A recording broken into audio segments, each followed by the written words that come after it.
I remember when I was 17 and a woman asked me, "Are you saved?" I didn't have any idea what she meant. I was like, saved? What the heck is saved? The best thing I could think through was maybe she means, am I like my grandmother? And I adamantly told her no, because I'm not like my grandmother. I do hip-hop music. It's more than music, it's actually a culture. It's the lens by which you see the world. They talking reckless, what you expecting from the Walking Dead. Man, it's okay to be bold, passionate. It's masculinity. It's what I do. I used to sneak and watch rap videos in my grandmother's house because I was too little. She wouldn't have let me watch them. And I would sit there and watch them, and I would just marvel. Late at night, I found people to look up to. There were no Barack Obamas, there were no Martin Luther Kings and Malcolm X's. They'd all passed away, and so I had Tupac. I've been trapped since birth. Cautious, cause I'm cursed. The fantasies of my family in a hearse. And they say it's the white man I should fear, but it's my own kind doing all the killing here. I wasn't the greatest athlete, definitely wasn't a scholarly student. I wasn't the toughest guy, but being able to rap was my source of significance. I grew up wrestling with significance because my father and my mother weren't together. Never met my father. He became a drug addict and kind of let his life crumble. I felt like my dad was this piece of my life that I needed to have to feel like I was somebody. Having a single mother who worked a lot, you know, she just had to entrust me in the care of family members and different people a lot of times. I experienced abuse as a kid. I experienced neglect and you know, different kind of things. And so I was just wanting real significance, and I didn't feel like I was gonna get it trying to be this manicured, good, all-around student and person. The people I looked up to were gangsters. You know, my uncle, I remember him, you know, showing me a gun, and I just wanted to be like those guys. So I took a BB gun and stood in the middle of the street and pointed it at a car, and just saw the lady panic and freak out. And for me, that was just fun. I didn't have anything to do. I wanted to be back in the inner city. I wanted to be, you know, doing criminal activity. So I just kept rebelling, and I kept doing worse. In drugs, 16, fighting all the time. Got arrested in high school for stealing. He was just like, man, what are you gonna do with your life? Got put on a gang list. I remember thinking like, man, I guess I'm supposed to care. Went from drugs to drinking to I'm a wreck, partying to I don't fit anywhere.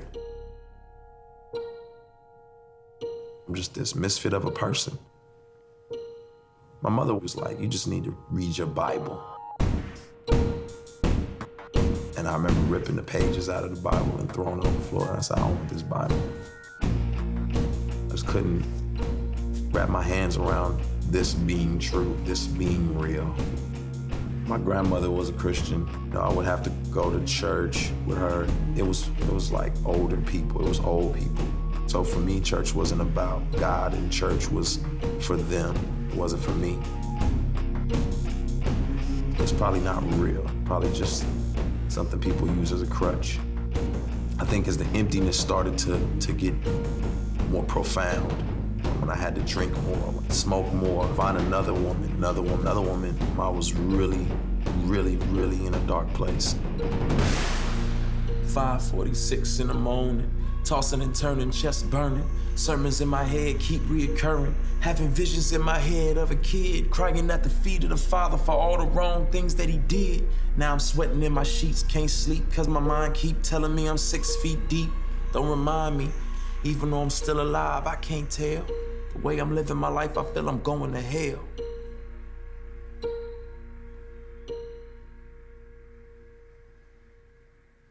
I got invited by a friend to a conference, and you know, I'm really just more excited about being in a big city. I'm more excited about there being girls. I'm more excited about just what the city brings.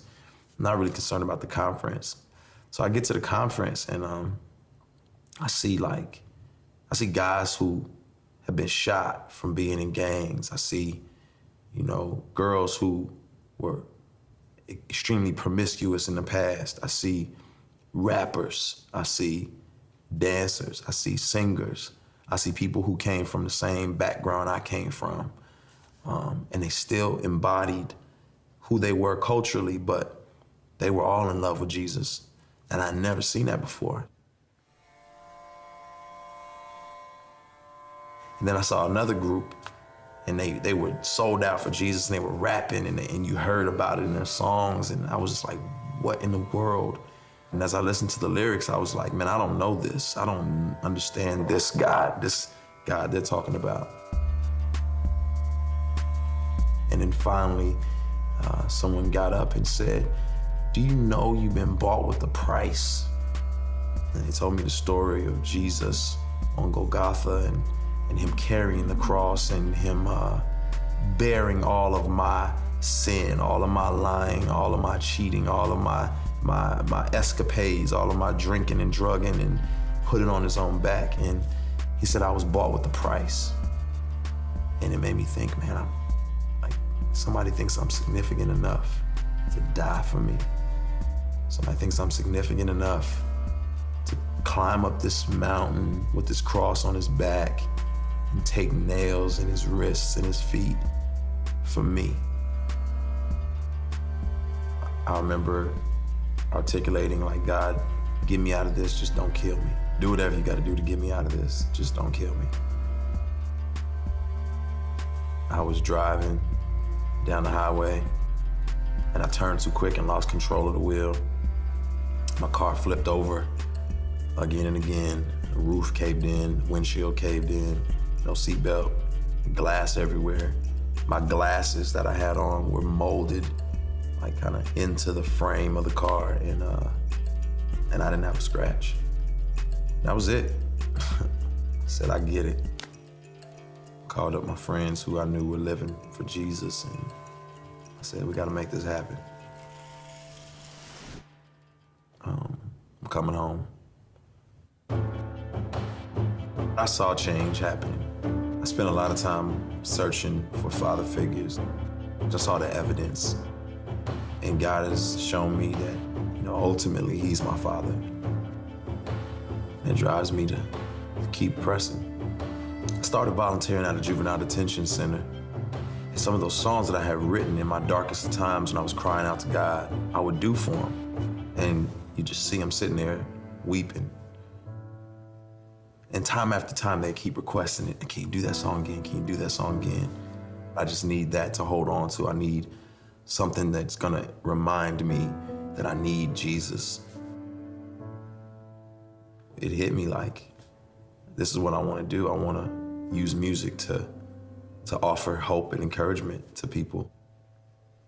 I was created by God, but I didn't want to be like him, I want to be him. The Jack Sparrow of my Caribbean. I remember the first created being and how he shifted the blame on his dame for fruit he shouldn't have eaten. And now look at us all out of Eden, wearing designer fig leaves by Louis Vuitton, make believing. But God sees through my foolish pride and that I'm weak like Adam, another victim of Lucifer's lies. But then in steps Jesus. All men were created to lead, but we needed somebody to lead us. More than a teacher, but somebody to buy us back from the darkness. You could say he redeemed us.